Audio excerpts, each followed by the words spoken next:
Welcome to this OSU football update. I'm Barry Trammell, along with OSU writer Kyle Fredrickson. And Kyle, it's the middle of summer, but recruiting is heating up, and some interesting developments for the Cowboys. Yeah, it's been a pretty interesting time for OSU just these past couple months. Like you said, it's the summer. This is the time when the coaches are bringing kids in for camp and offering scholarships.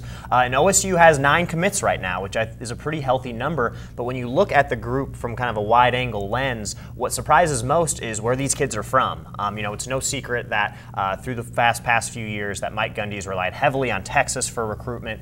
Said after signing day that 100% of recruiting efforts in some way or another go into the Lone Star State. But of this group of 9, 6 of them aren't from Texas. You've got 2 Oklahoma kids, 2 Kansas kids, 1 from Louisiana, and 1 from Tennessee. So when you look at how the Cowboys are recruiting, where they're going to find their talent, it seems like they're trying to bring that brand, outside of just Texas and expand a little bit to the east. We've seen OSU make some nice inroads into Georgia in recent years. Glenn Spencer's connections there have really helped.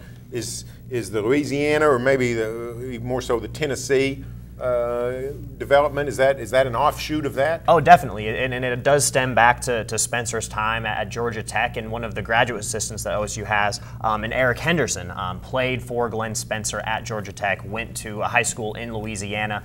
For the past few years has really been the key recruiter in that area. So, you talk about that Georgia, Tennessee, Louisiana, all those areas, he's made some very solid inroads, and even just this last week we saw how over time those connections can continue to produce. One of the wide receivers that OSU got in its last class in 2015, Jalen McCleskey from Covington, Louisiana.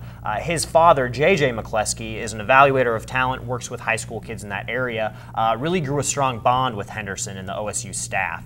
So just this past spring, J.J. McCleskey got his hands on the tape of Devin Harper, a Tennessee athlete, passed it along to Henderson. Henderson saw it, he shared it with the coaches. Harper ended up getting a camp invite and got a scholarship and committed. So, we're talking about a Tennessee guy who would be totally off the Cowboys' radar had it not been for the connections that Henderson had made, how much he impressed some of those coaches and the parents of those recruits, and it really kind of leads all the way back to Stillwater and them getting a kind of a guy who was under the radar. As you mentioned, in recent years, Cowboys have really focused on Texas, and sometimes the Oklahoma numbers have been pretty minimal. But our 2 commitments already from within the state, that seems to be a good sign for in-state recruiting. It is a good sign, because I think a lot of times these kids will get looked over by in-state programs and maybe get offered last minute to try to fill some holes. Not the case so far with Justice Hill from Booker T. Washington and Dylan Stoner from Jenks, 2 homegrown guys who've got a lot of recruiting attention from outside the state,